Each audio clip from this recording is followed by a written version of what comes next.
l'Union européenne peine à trouver une solution commune pour répondre à la hausse des prix de l'énergie. La question s'est invitée à la dernière minute à l'ordre du jour de la session plénière du Parlement européen. Des eurodéputés appellent à enquêter sur le marché commun du gaz et souhaitent réduire au plus vite la dépendance européenne. Nous devons nous assurer qu'aucun État ou n'importe quel acteur non étatique, que ce soit la Russie ou Gazprom ou d'autres, manipule ou influence les prix de l'énergie en Europe.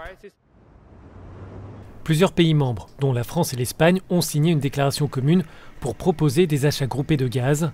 Ils demandent aussi un changement des règles de gouvernance du marché européen de l'énergie pour limiter la spéculation.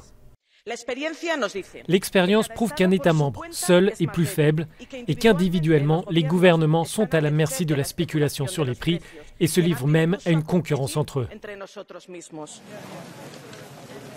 Les chefs d'État et de gouvernement de l'Union ont évoqué la question mardi soir en Slovénie. La Commission européenne demande aux capitales de débloquer des fonds ou des allocations pour les consommateurs et les PME. Elle estime aussi que la meilleure solution à long terme reste l'effort en faveur de la transition climatique.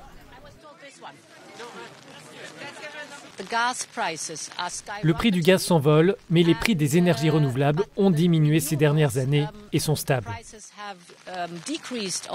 Pour nous, il est clair que pour l'énergie à long terme, il est important d'investir dans les renouvelables qui nous permettent de stabiliser les prix et nous rendent plus indépendants.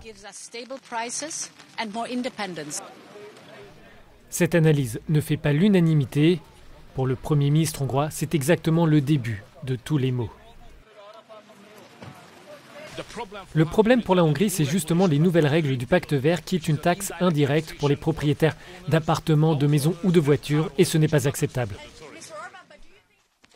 Au Parlement, les élus écologistes reconnaissent que la transition aura un coût, mais ils soulignent que la dépendance aux énergies fossiles est dangereuse pour l'environnement et pour l'activité économique.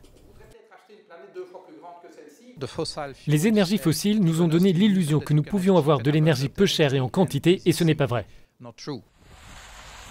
Une autre question reste en suspens. Dans quelle mesure l'Union européenne doit intervenir? Certains États membres, comme l'Allemagne ou les Pays-Bas, estiment que le marché peut se réguler lui-même.